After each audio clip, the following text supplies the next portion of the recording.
Hi hello నమస్తే నేను మీ నరేష్ మన యూట్యూబ్ ఛానల్కి స్వాగతం.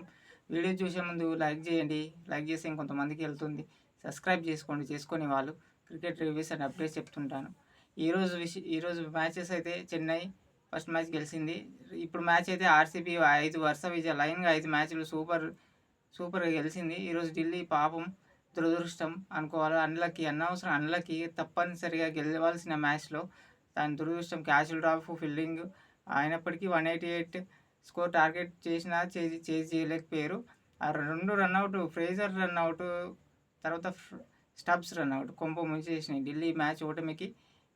అనవసరమైన రన్అట్లు కావాలి చేతులారా మ్యాచ్ని పోగొట్టుకున్నారు ఢిల్లీ అయితే. ఈరోజు ఢిల్లీకి మరి ఛాన్సెస్ తగ్గిపోయినట్టే. ఇంకా ఆర్సీబీకి 14 పాయింట్స్తో ఈ టీమ్స్ అన్నీ చెన్నైతో 14 పాయింట్స్తో ఈ టీమ్స్ అన్నీ టై అయ్యేటట్టున్నాయి. ఏదో వస్తుందో ఆర్సీబీ కూడా కొంచెం ఎస్ఆర్హెచ్ ఎల్ఎస్జీ ఓడిపోతే ఎల్ఎస్జీ 2 మ్యాచ్లు కానీ ఓడిపోతే ఆర్సీబీకి ఏమైనా ఛాన్స్ ఉంటుందేమో అన్న చిన్న ఆశ. కానీ బాగా ఆడుతున్నారు ఆర్సీబీ లైన్గా 5 విజయాలు. చెన్నై చేతిలో ఉంది ఆర్సీబీది, చెన్నై చేతిలో ఉంది. చెన్నైది మాత్రం ఆర్సీబీ చేతిలో 100% ఉంది. చెన్నైని కూడా ఓడిస్తే చెన్నై ఇంకా కష్టమే ఇంకా రావడం. ఆర్సీబీ చెన్నై రన్ రేట్లు కొంచెం ఢిల్లీ ఎల్ఎస్జీ కంటే కూడా బెటర్గా ఉన్నాయి. అయితే చెన్నైకి చిన్నస్వామి స్టేడియంలోనే బెంగళూరులోనే మ్యాచ్. మరి ఇది చెన్నై గెలుస్తేనే ఛాన్స్. ఆర్సీబీ మాత్రం చెన్నై కంటే చాలా టఫ్ ఉంది. 14 పాయింట్స్ టై అయ్యేటట్టు ఉంది. ఎస్ఆర్హెచ్కి మాత్రం మరి ఛాన్సెస్ ఒక మ్యాచ్ అయినా గెలవాలి. ఆర్ఆర్ అయితే ఫిక్స్, కేకేఆర్ అయితే ఫిక్స్. మరి ఈరోజు మ్యాచ్ విషయానికి వస్తే ఢిల్లీ ఫస్ట్ బ్యాటింగ్ చేసిన ఆర్సీబీ విరాట్ కోహ్లీ అంత 200 స్ట్రైక్ రేట్తో కొట్టిండు, 3 సిక్సెస్ కొట్టిండు.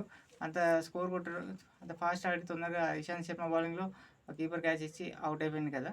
నెక్స్ట్ డూప్లెసిస్ తొందరగానే అవుట్ అయ్యిండు. రజత్ పట్టీదార్ లైన్గా ఫిఫ్త్ హాఫ్ సెంచరీ సరిపోదు, మంచిగా కన్వర్ట్ చేసుకోవాలి. 100కి ఛాన్స్ ఉంది, 100 కన్వర్ట్ చేసుకుంటే అయిపోతుంది. అదే స్లాగింగ్ ఆడుతుంది. 50 అయితే చేసి మ్యాచ్ మాత్రం మంచి స్కోర్కి మంచి గెలుపులో కీలక పాత్ర రజత్ పట్టిదార్. ఈ 5 మ్యాచ్లో కూడా మరి మంచి పాత్ర రజత్ పట్టిదార్ది. విరాట్ కోహ్లీది బ్యాటింగ్లో విల్ జాక్స్ రజత్ పట్టిదార్ మంచి స్కోర్ చేసిన మధ్యలో వికెట్స్ పోవడం వల్ల మళ్ళీ తగ్గుతూ వచ్చింది. కెమెరాన్ గిన్ కొంచెం చిన్న కామియా ఆడిండు. ఆ 188 స్కోర్ అయితే టార్గెట్ చేసినారు. ఆ గ్రౌండ్లో చిన్నదే, ఢిల్లీ ఈజీగా చేజ్ చేస్తుంది. చాలా మంచి దానికి అవకాశం ఉండేది ప్లే ఆఫ్స్కి వెళ్ళడానికి అనుకున్నాం, కానీ దురదృష్టం. మరి ఆర్సీబీ బౌలింగ్కి వచ్చే స్వప్నిల్ సింగ్ ఓపెనింగ్ స్పిన్తో వేయించిండు. ఆ వార్నర్కి అసలు ఈరోజు పక్కన జేక్ ఫ్రేజర్ ఎలాంటి 5 మ్యాచ్ల నుంచి గెలిపిస్తున్నాడు మ్యాచెస్. ఆ జేక్ ఫ్రేజర్ వచ్చిన నుంచే మ్యాచెస్ గెలుస్తున్నారు ఢిల్లీ. మొమెంటం వచ్చింది. ఫ్రేజర్ ఉండగా వీళ్ళు షాట్లు ఆడకపోతే ఏమయ్యేది అసలు? Jake Fraser, David Warner shot ఆడకపోతే మేము సింగిల్ తీసి ఫ్రేజర్కి ఇస్తే కొట్టేవాడు కదా. అదొక నెక్స్ట్ పోరెల్ కూడా షాట్ ఆడాల్సిన అవసరం లేదు. అదే మైనస్. ఫ్రేజర్ పక్కన ఉన్నాక వీళ్ళు షాట్ ఆడకపోతే ఏమైంది? సింగిల్ తీసిస్తే బాగుంటుండే కదా. పెద్ద 200 పైన స్కోర్ ఉంటేనేమో ఇద్దరు కొడితే బాగుంటుంది. ఆ 188 స్కోర్ పవర్ ప్లేలో మంచి స్కోర్ వస్తే అయిపోతుంది. ఫ్రేజర్ ఆ పని చేసి 50 కొడుతుంటే ఆ మ్యాచ్ ఈజీగా అయిపోయేది. తర్వాత అక్షర్ పటేల్ హోప్ చిన్న ఇన్నింగ్స్తో ఈజీగా అయిపోయేది. ఆ ఫ్రేజర్ దురదృష్టం ఏంటంటే ఆ రన్అట్, ఆ పోరెల్ అవుట్ కాగానే షాయబ్ వచ్చి స్ట్రైట్ డ్రైవ్ ఆడగానే అది రన్అట్. అక్కడ ఢిల్లీకి మాత్రం హార్ట్ బ్రేక్ అది. ఆ మ్యాచ్ షాయబ్ ఉంటే, అది ఫ్రేజర్ ఉంటే హాఫ్ సెంచరీ కొట్టేవాడు. అప్పటికి స్టార్ట్ మంచిగా ఇచ్చిండు. 2 సిక్సెస్ కొట్టిండు, కొట్టేసేవాడు చిన్న గ్రౌండ్. మళ్ళీ 50 60 కొడితే అయిపోయేది. ఆర్సీబీ బౌలింగ్ని కొట్టేవాడు ఫ్రేజర్. మళ్ళీ తర్వాత హోప్ మెల్లగా ఆడుతూ కొన్ని బౌండరీస్ చేస్తూ వచ్చిండు. అక్షర్ పటేల్తో కొంచెం పార్ట్నర్షిప్ వేసిండు, కానీ షేహబ్ తొందరనే అవుట్ అయిపోయిండు. ఇంకా Stubbs main Axar Patel 5 wickets తొందరనే పోయినాయి. ఛాన్స్ ఉంది, చేజబుల్ స్కోరే. 10 రన్ రేట్ 9-10 రన్ రేట్ ఉంది. స్టబ్స్ ఉంచిండు. స్టబ్స్ కూడా దురదృష్టం రన్అట్. ఆ మొత్తం మ్యాచ్ అక్షర్ పటేల్తో మంచిగా ఆడుతుండు. స్టబ్స్ కూడా ఆడింటే ఆ రన్అట్ కాకపోతే మ్యాచ్ గెలిచేది ఢిల్లీ. ఎందుకంటే వికెట్ ఉంది, స్కోర్ చిన్న గ్రౌండ్, స్టబ్స్ ఉన్న ఫామ్కి ఆ రన్అట్ కాకుంటే పాపం ఢిల్లీ అయితే మ్యాచ్ గెలిచేది. స్టబ్స్ రన్అట్ కాకుంటే స్టబ్స్తో మ్యాచ్ అయిపోయింది ఆల్మోస్ట్. అక్షర్ పటేల్ అప్పటికే 90-80 రన్స్ కొట్టాలి.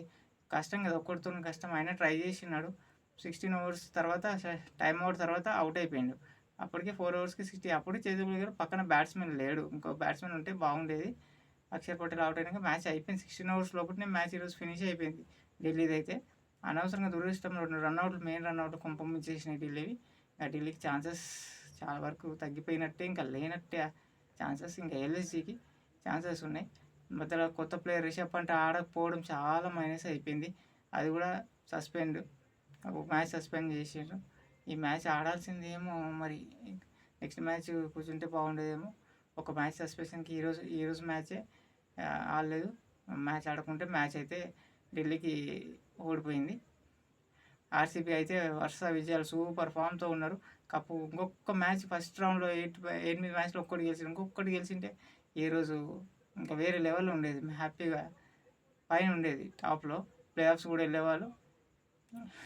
కానీ అప్పుడు ఫస్ట్ రౌండ్లో మ్యాక్స్వెల్, కరణ్ శర్మ వీళ్ళని ఆడిపించి చాలా మోసపోయారు ఆర్సీబీ. నాకు తెలిసి నేను చెప్తూనే ఉన్నా రివ్యూస్లో, ఆ మయాంక్ దగ్గర బదులు కరణ్ శర్మని ఆడిపించిండ్రా బాబు అంటే, మయాంక్ దగ్గరని ఆడిపించి మ్యాచ్లు ఓడుకున్నాడు. మ్యాక్స్వెల్ని ఆడించి విల్ జాక్స్ని ఆడిపించింటే ఒక మ్యాచ్ అయినా గెలిచేది. అప్పుడు 1-2 గెలిచేది విల్ జాక్స్, కరణ్ శర్మ అంటే. ఆ తర్వాత టీం సెట్ అయినాక మంచిగా లైన్గా గెలుచుకుంటూ వస్తుంది. చూసినాం కదా, అంత బాగుంది టీం ఆర్సీబీది. ఇంకా విరాట్ కోహ్లీ అయితే సూపర్ ఫామ్లో బాగా ఆడుతున్నాడు. అది మ్యాచ్ అయితే టై అయ్యేటట్టుంది పాయింట్స్ టేబుల్. ఈ వారం లాస్ట్ అయిపోతాయి, లీగ్స్ అన్నీ అయిపోతాయి. లాస్ట్ సండే వరకు ఈ వారంలో అన్నీ తేలిపోతుంది. ఇంకా రేపు మ్యాచ్ అయితే కలకత్తా గుజరాత్ ఉంది. గుజరాత్ కూడా 14 పాయింట్స్, ఇంకా ఛాన్స్ లేనట్టే. కాకపోతే రేపు మ్యాచ్ ప్రైడ్ కోసం వాళ్ళు ఆడతారు. మళ్ళీ ఈ వీడియో నచ్చినట్టయితే లైక్ చేయండి, సబ్స్క్రైబ్ చేయండి, కొంచెం సపోర్ట్ చేయండి. Thank you.